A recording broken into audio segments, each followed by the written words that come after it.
Hi, welcome.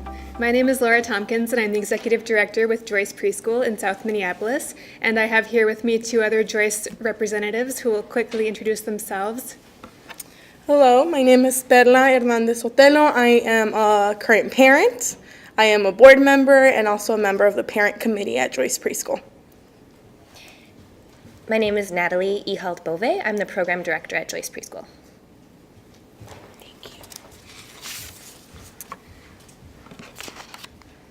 So before we begin talking about some of the changes and policies that Joyce has implemented around immigration, we're going to just start with a quick overview of what Joyce Preschool is and what we do.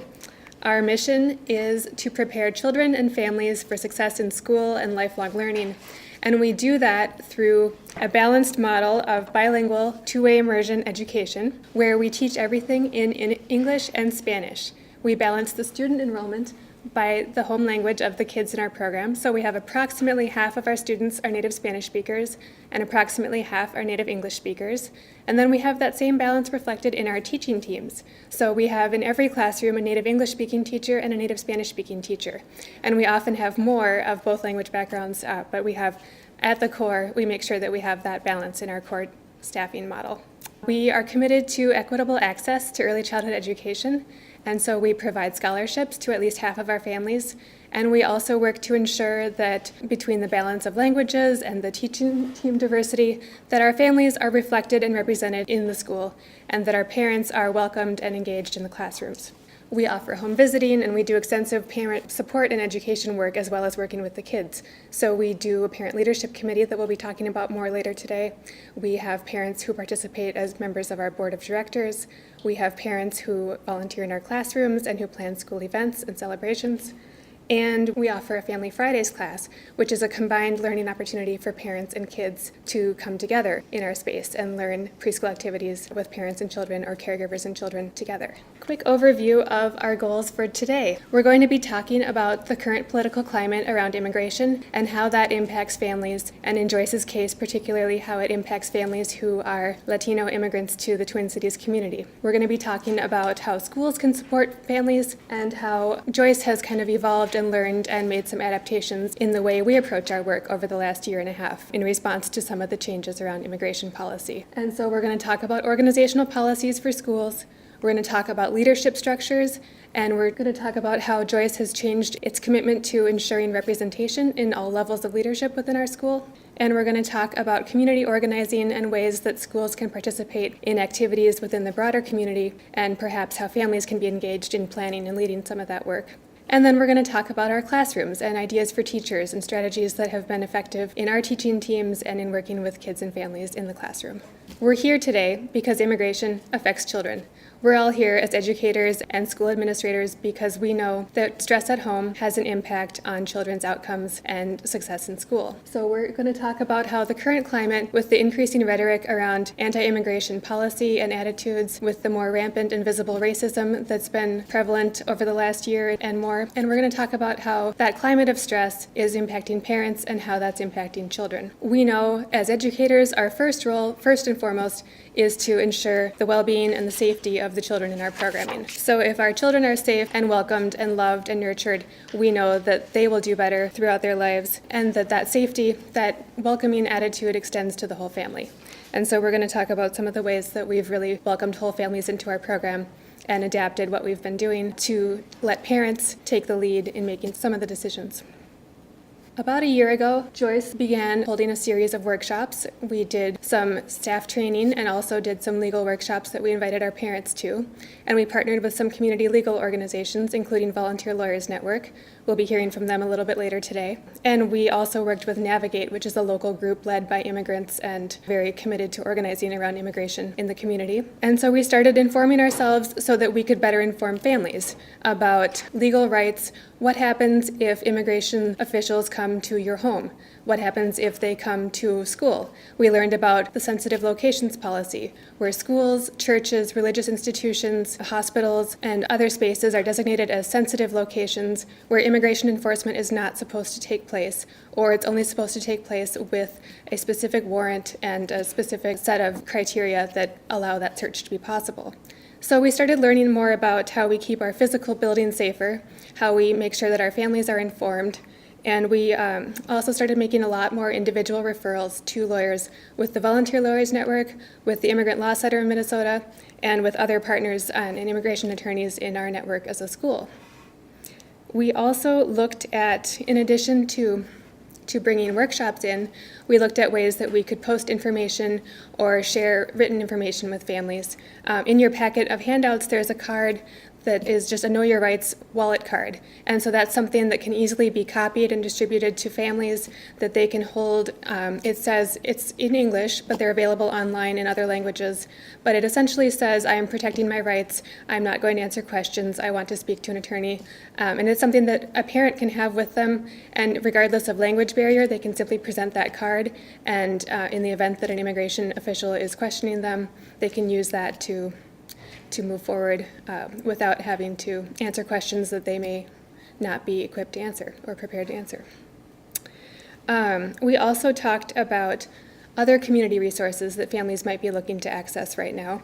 And so we made the decision to do a series of school-wide potluck community connections nights. So these are a resource fair where we've invited volunteers and community partners to come in and share information about what they do.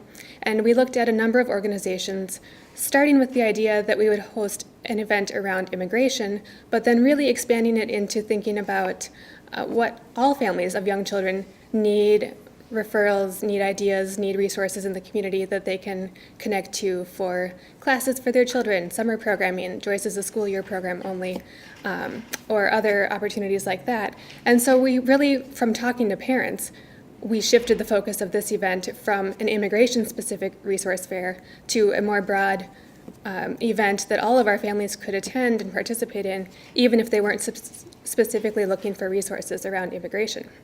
And so that shift and that parent voice that helped us make that shift was really valuable in planning this event.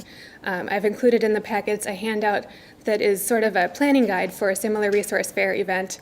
And I would say the key takeaway is to sit down with parents in the planning process and to ask them what type of resources they would like to see, what questions they have that could be addressed through such an event, and how they would like it to look.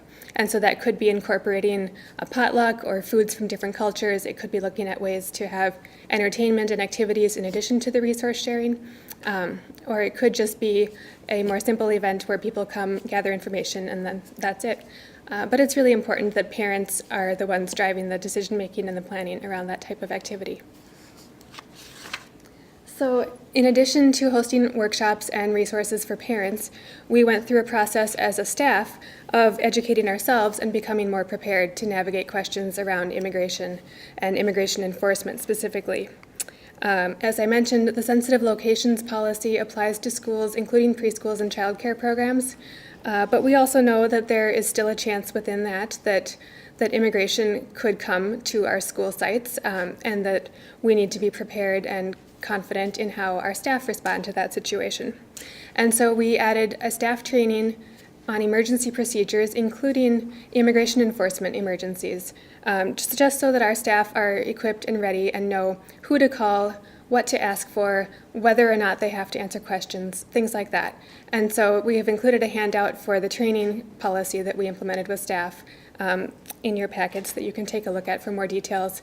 And it was something that we put together and then had a staff training and then kind of revised again based on the questions that came out in the staff training. We also talked about how we can support the emergency preparedness of families. And so we looked at the legal referrals that we had been making. We spoke with Volunteer Lawyers Network and other legal resources, and we learned that the single most important thing parents can be doing if they're worried about immigration enforcement, if they're worried about parents being detained or deported, is family emergency plans. And that includes delegating parental authority to trusted adults who would care for the children in the event that a parent is detained or deported.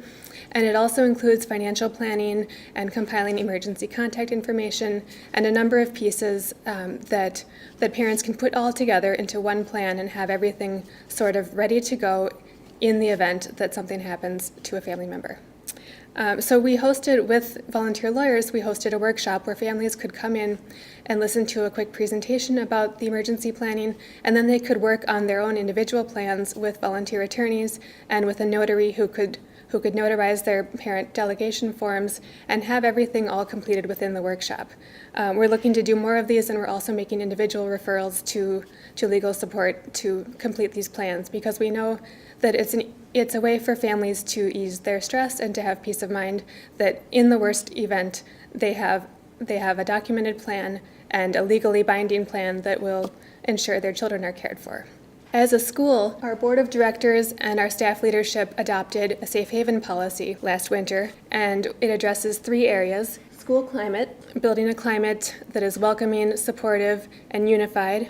We talked about equity in organizational leadership, and we looked at who is leading within our school, who is in formal leadership roles, who's in informal leadership roles, and we made sure that voices of immigrant members of our community were reflected in the leadership structures. And that led to some changes in our staff leadership team, and it led to some changes in our board of directors that have been really important as we move forward in this climate.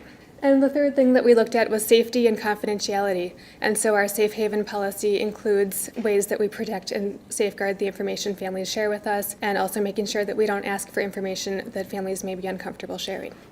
And so I'll talk about all of those in a little bit more detail. Starting with school climate, where we've always had a commitment at Joyce to celebrating cultures, but we have really become more intentional about celebrating and lifting up stories of immigration, stories of families coming from other parts of the world to Minnesota, to this community, and what those experiences look like, and finding ways that we talk about that with our children and with our parents, and have lots of ways for sharing those stories.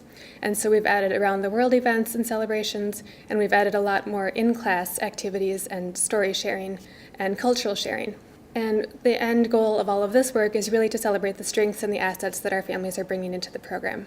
We've also committed to making public statements as policy developments have come out that hurt or concern our community. We have responded as a school by reaffirming publicly our commitment to be in a safe haven, to be in a space that all of our families are safe and welcome. And we've used social media and visible word walls and displays within our school hallways to reinforce those messages also. We've looked at equity in our organizational structures, in our leadership, and so we've looked at adding staff members to our staff leadership team who specifically represent immigration backgrounds and have experience as immigrants themselves, to make sure that there's not just maybe one person with that perspective, as had been the case, but that multiple people bring that perspective into our planning and into our decisions as we set the course for the school each year. We applied that same thinking to looking at our board of directors makeup, where we made sure that our board is not only balanced in terms of language background, cultural background, but that again, we have people in our board of directors who are current Joyce parents and who also have immigration as part of their personal history and can really speak to that experience and help guide the school in navigating some of these changes. And we've also looked at other ways that parent voice is really prevalent and really leads the way in our decision making. And so our parent leadership committee, which is comprised of Spanish-speaking parents and Latino parents in our school, has become a really valuable way that staff and board members can have communication and feedback and have additional venues where parent voice is lifted up and is centered in conversations around events or ways that the school may engage in the community. And then finally, we talked about safety as part of our policies, and again, making sure that staff are trained in emergency procedures and that staff are trained in how we protect and use information about our families. So we clarified that we do not ask immigration status. If a parent shares something, we do not record it in any way. We made those formal written policies as part of our staff manual because we wanted to be sure that everyone was aware that there's information that we don't need to document in any way, and we shouldn't be asking for it or tracking it. We also made changes around how we do parent workshops. We used to circulate attendance sheets and just keep track of who came because it was a way that we could demonstrate parent involvement. And we moved from that to simply counting. We don't need names of who comes to a workshop, especially if it's about a sensitive topic. And the topic could be immigration. It could be something else, though. It could be domestic violence, where a family may not want to indicate that they attended that workshop for various reasons. So we don't ask people to sign in anymore. We just track the numbers of participants. And we don't record anything in our databases or in our records that could indicate country of origin or immigration status in any way. So some of those policies are ways that we have formalized our commitment to supporting and protecting and working with our immigrant families. And then, in addition, I'm going to introduce one of our current parents, who is also a member of our board of directors, and she's going to share the perspective of being a family during the last year as we've gone through some of these changes, and help share how she was involved in what we've learned and how we've changed. Perla? Hello. Again, my name is Perla Hernandez Otelo, current parent at Joyce. I am a mother of a child with special needs. I am a woman of color, and I have an immigrant background. After the election last year, I realized there was a lot of chaos. There was a lot of nervous feeling. It was tension in the air. Many of the families had a worry with them, and at some point, they were afraid to speak with the staff at school. Although Joyce is very welcoming, there's just something about immigration that people fear from time to time. So as somebody who felt safe, as somebody who did not have to worry about that, although I do come from an immigrant background, I felt that it was my responsibility to stand up and voice the opinions of these people that needed the help, that needed the guidance, that needed to know that they were okay, to know that their children were going to be fine, and to know that there was going to be some sort of control and support coming from Joyce Preschool. So my number one thing was to, as an already member of the parent leadership committee at Joyce, was to speak with the staff that was in charge of that, was to do my research individually and figure out what I could do as a parent to provide the support that these families needed. Number two, the children, like always. These are children that are in the classrooms learning both English and Spanish. These are children that are exposed to the Spanish language. And a big part of the Spanish culture is dealing with situations like this. It is being able to support the community that continuously supports the children day in and day out within those classrooms. So I thought that immigration was a topic that should be brought up to the children in an age-appropriate way. And I think the teachers and the staff did an excellent job by providing books, by, like they mentioned, bringing in culture, celebrating culture. We don't just have immigrants coming from Central and South America. We have immigrant families from different parts of the world, Europe, the Caribbean, and it was embracing their immigrant status as well as the Central and South American families that we had at Joyce. It was not leaving them out of place. It was thinking out of the box and making sure that every single family felt appreciated, felt welcomed, and felt safe at the end of the day. It was that each of those families did not have that fear when dropping their child off, that they knew that if anything were to happen, we had people at Joyce, at Park Avenue, that were there to support their legal needs, financial needs, daycare, whatever it was. Joyce would provide the help that they needed if they could not find it elsewhere. Another big thing that I knew I had to get across to the staff at Joyce was representation. The children need somebody that looks like them within the classroom, and they were already amazing at doing that, but it was just going that extra step further. So like Laura mentioned, involving some staff that had immigrant background, second, third generation, first generation, and that had that connection and that knew the fear that these families were going through, that knew the chaos that was around. And one way or another, these staff members felt the connection to them, they felt the pain, and I think that was what actually took it to the next step. It's what took it to the next level. The staff members were able to connect with these families. They were able to have one-on-one conversations if these families didn't necessarily feel safe speaking around the classroom. They were able to reach out to them and say, hey, so this is going on. I don't want the school staff to know, but I have enough comfort with you. I know that you're somebody that is trustworthy, and I know you're able to get all of these resources to me without having the staff or the board know about it. Like they said previously, immigration affects the children. It affects them emotionally, it affects them mentally, and just having that extra support for the children, knowing that they would have these rough days where they were just going to be out of control, or these days where they weren't going to be able to sit down in circle time and listen to the teacher because there was all of this chaos going on at home. Welcoming environment, like I said already. It was just reassuring. Joyce is here. We will support you.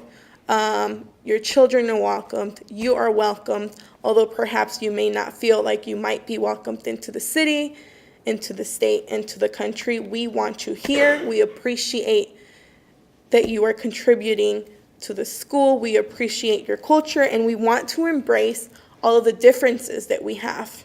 We want to embrace the economic aspect. We want to embrace the cultural aspect. We want to embrace everything and who you are as a person.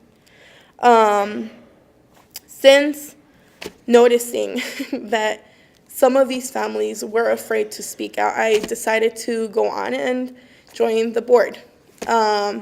They have many immigrant families that are a part of the board, second, third generation, and I feel that that first generation connection is what was really needed in there. I felt that being a current parent was also something that was very beneficial and something that many of the daycares and preschools could benefit from as well. Having a parent perspective, speaking to a parent one-on-one, having staff directly speak to them and see what their point of view is and what they have witnessed within the classrooms, in the hallway, just in general.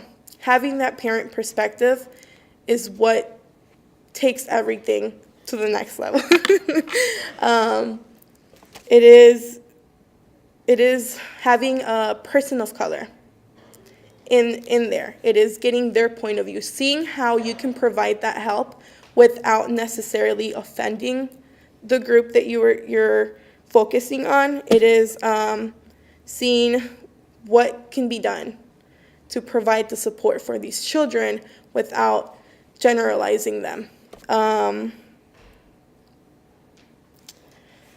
And just continuing to embrace the culture, continuing to embrace the staff, making connections with those families, like they mentioned, the workshops, the potlucks, doing what can be done as staff to connect these families so there won't be so much weight on your shoulders as well. I understand that now that I'm a board member. Staff can only do so much. And we know you guys have a life outside of school. We know you guys have families to take care of. We know that you guys have families that you need to tend to and children. There's staff that work 2 jobs. We know you guys have your own personal life. I think parents appreciate that. They appreciate all your effort. And that's it. Thank you. My name is Natalie. I'm the program director at Joyce. So I'm here to talk to you about a few of the classroom resources and strategies that we use, not only around immigration and diversity, but just around creating a classroom community. And I think that what we've learned is that strategies where to create strong classroom communities where every child feels they're part of the community and they're not some kind of an other is really also best practices in terms of welcoming immigrant families and welcoming families from different racial, linguistic, socioeconomic backgrounds. So I have on the screen here one of my favorite books called Margaret and Margarita, and it's a really simple story, and at the same time it's complex in the way that it deals with this encounter of 2 cultures. So Margaret is this English-speaking child, Margarita is a Spanish-speaking child, and they meet on the playground, and at first they don't know how to interact, but they find a way. And I think that we are finding, day after day, week after week, that our children are the ones finding a way to interact with each other and to make it work and to become friends. So one of the things that we can do as adults is look to the children. What instincts do they already have to become friends and make it work and find the beauty and the strengths in the person that they're, sharing a snack with or reading a book with. For young kids, the immigrant experience is not just about borders and moving and papers. It's much more about navigating a world that may feel scary or unfamiliar to them. And so the experience of an immigrant child is not necessarily that different from the experience of a child who's coming to preschool for the first time. And so I think that's another way that we can look at this issue is the ways that we can welcome preschool children into the classroom for the first time, and the ways that we break things down for them and explain to them, this is what we're here for. This is where you get to put your things for the day. This is where you get to play. We need to do that same thing for our immigrant children, and maybe just be prepared to, with more patience, more time, because as Perla and Laura said, these families are going through stressful situations at home. Children may need longer to adapt, and they may need more explanation. They need more examples, and that's what we're here to do at preschool. So normalizing difference is another goal in the classroom. Kind of not talking about someone as being different if they're an immigrant or if they speak a language other than English, but that background is actually the new normal. And so trying to reduce this idea that whiteness or that English is the default or is the normal is another goal I think that we have in our classrooms. And so these encounters like Margarita and Margaret have, that's the new normal. That's what kids are doing on the playground, in the classroom. And so we have to make it, we have to, as adults, accept that that's the new normal too. One of the resources that we love to use at Joyce Preschool is something called Amaze Works. The name of the organization is Amaze Works. And Amaze uses persona dolls to help vocalize the experiences of children from various backgrounds. And this, what happens is teachers will incorporate one of these persona dolls into the classroom as if the doll is like a visiting friend or maybe a classmate. And so the doll is speaking from a child's perspective. The doll is interacting with other children in the room, through the help of the teacher as sort of the puppeteer, and is able to maybe express things on a level that children can understand, but that maybe those same children aren't able to express themselves. And so it provides not only an opportunity for children to hear from kids from different backgrounds, but maybe it provides them an opportunity to say, hey, my grandma lives in a place that I can't travel to either, and so I know what that's like, and we talk to grandma on Skype, or we send emails to grandma, and that's how we are able to connect with her. And I think when children are much more likely to say, me too, I've had that happen to me, than they are to maybe come out and try to explain this whole feeling or set of experiences. And so as adults, if we're able to help them vocalize those experiences through a persona doll, through a book like Margaret and Margarita, or just through, sort of guiding those daily interactions between students, then they're building their toolbox along the way, and they're becoming more and more able to talk about their feelings and their experiences as well. So another resource is a local theater company called Teatro del Pueblo. It translates to kind of like the town theater, or theater of the people as well. And one of their traveling productions is called The Adventures of Juan.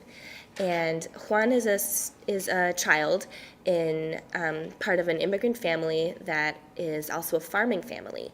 And he's often, helping out with farming and making the main theme in the story is that he is always being asked to help make tortillas. And it's something that he's trying to find this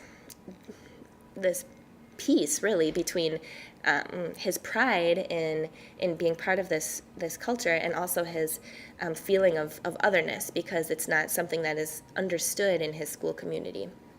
And when I saw this production, at once I felt so much empathy for Juan, but then I also felt pride at Joyce, because I know that we are proactively working to make these experiences happen at school, and we are, as Perla mentioned, involving parents and helping them inform our curricular choices and inform our classroom activities, so that tortilla making is something that we do in class on, a few times a year. It's just part of our curriculum now, among a myriad of other activities and books and different curricular choices, which reflect families' experiences at home. So we have chosen to create a curriculum that is you can say multicultural, but I prefer to use, terms about, it's about family engagement. It is about equity. It's not a published curriculum off the shelves of a bookstore or a library. It's something that we've developed in collaboration with staff from diverse backgrounds and in collaboration with family members as well. And I think that one of the things that I think I'd like you all to take away from this training is that immigrant children, their outcomes are greatly improved when their early childhood experience includes a center-based experience, or a family childcare experience that collaborates with the family. And so a program like Joyce, where we have high family engagement, where we are having families in the classroom, where we are visiting families in their homes, the children, not only those from immigrant backgrounds, but all children are going to benefit from that sort of combined approach. And so that's something that I think more programs can model after, and they can adopt that model. I think it takes lots of staff training. It's something that Joyce has done over the years as part of we've just sort of evolved that way. But I think there's no reason why a program that doesn't have a high level of family involvement can't start introducing it. I think it's something that it's due time, and so that's my big takeaway from this.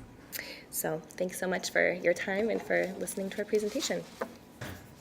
So I'll just quickly share a few slides of resources that Joyce has drawn from quite a bit over the last few years. Teaching resources that Natalie mentioned, including AmazeWorks, and they do wonderful staff trainings and professional development, as well as having the persona dolls and a rich library of books for the classroom. And Teatro del Pueblo, which Natalie described, they are willing to come and visit school sites and perform in classrooms, and that's a great way to bring culture and storytelling into the class. And then we have some legal resources that I mentioned during my portion of the presentation: Volunteer Lawyers Network, the Immigrant Law Center of Minnesota, and Navigate Minnesota, which is an immigrant-led organization working for social justice around immigration policy. And then some national resources as well that we've learned from and drawn on as we've been growing in this journey. I'll end here.